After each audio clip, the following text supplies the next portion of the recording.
Hello' everyone, আজি লৈ আহিছোঁ আপোনালোকক বুন্দিয়া লাড্ডু ঘৰতে বনাইছিলোঁ। তাৰ কাৰণে আপোনালোকে বেচন ল'ব, মই 1 কেজি মানৰ লৈছোঁ আৰু সেইখিনি মই এনেকৈ গোল বনাই লৈছোঁ আৰু সেইখিনি মই ফ্ৰাই কৰিছোঁ যিমানখিনি পাৰোঁ সিমানখিনি ফ্ৰাই কৰাৰ পিছত সেইখিনি ঠাণ্ডা হ'বলৈ দি মিক্সিত মাৰি আপোনালোকে গুড়া কৰি ল'ব এনেকুৱা ধৰণে।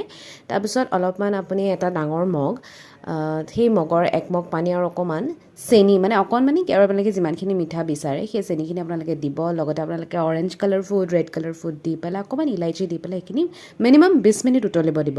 20 মিনিট উতলাৰ পিছত চাব তাৰ আঠাটো হৈছে নাই। যদি হৈ গৈছে সেইটো গেছটো অফ কৰাৰ পিছত আপোনালোকে যিখিনি বুন্দিয়া লাড্ডুৰ কাৰণে গ্ৰাইণ্ড কৰি থৈছিলে সেইখিনি দি গোটেইখিনি মিক্স কৰিব।